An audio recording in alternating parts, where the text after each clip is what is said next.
William Frederick Gerdes Sr. William Frederick Gerdes Sr. was not the first president of Michelmann Steel Construction Company, but his success in changing the company product line in the early 1900s reestablished purpose for the then struggling company and significantly impacted many commercial structures in the Quincy area. Gerdes was born in St. Louis, Missouri on July 7, 1873. His father abandoned the family when he was a teenager. And he actually had to go to work then full-time to support his family at age 13 or 14. So obviously that wasn't an easy teenage years for him, but I think it really made him who he was later on. With very little formal education, Gerdes went to work for Union Iron and Foundry and worked his way up to superintendent. He met the daughter of J.H. Michelmann at a YMCA function, and he and Clara Michelmann wed in 1899. They moved back to Quincy in 1903, and he joined the family business. The company was founded in 1865 as Michelmann Boiler Company. What began as a successful business was falling on hard times.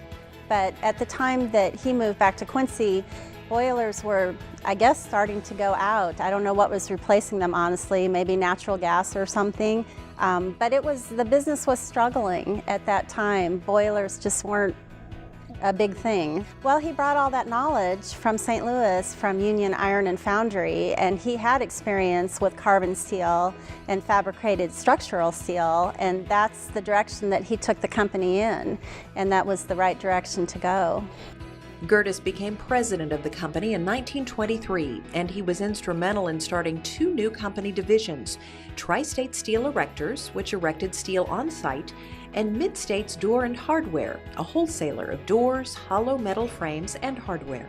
I think the diversification, too, opening the two divisions, really helped the company move forward as well. Steel fabrication has not changed a lot in a very long time.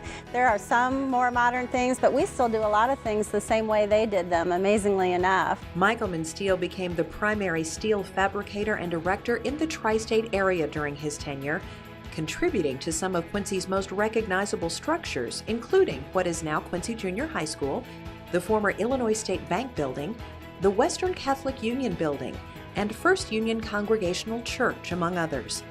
Naturally, Michelmann Steel and Gerdes played a significant role in the construction of Quincy Memorial Bridge in 1928. He was a consulting engineer on the project, and apparently he also sat on the company as a director on the company that ran the bridge when it was first built. And he's always mentioned in connection with the bridge as having been rather integral to bringing the first highway bridge to Quincy. Gerdes was known and respected by steel industry executives nationwide.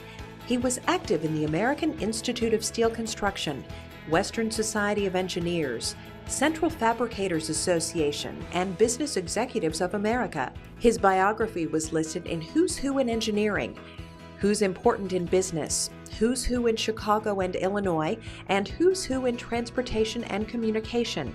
He was a leader of the American Institute of Steel Construction. His whole family and everyone else just really respected him.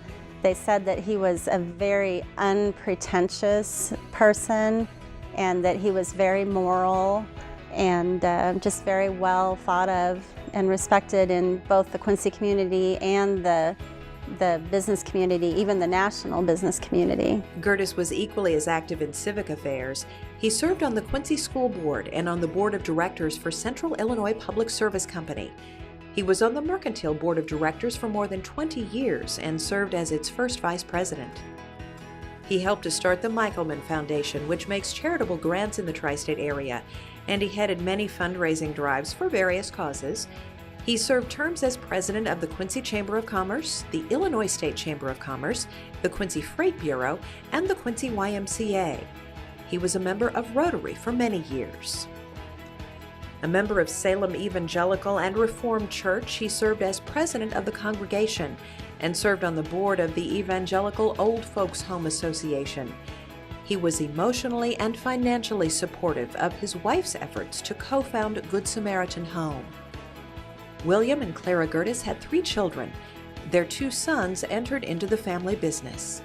He was extremely family-oriented, and maybe because his father left him at a young age, I think it was his goal to be a good father and a good husband, and family always came first with him, and I think he accomplished that very well. William Gerdes Sr. died in Quincy on March 7, 1952.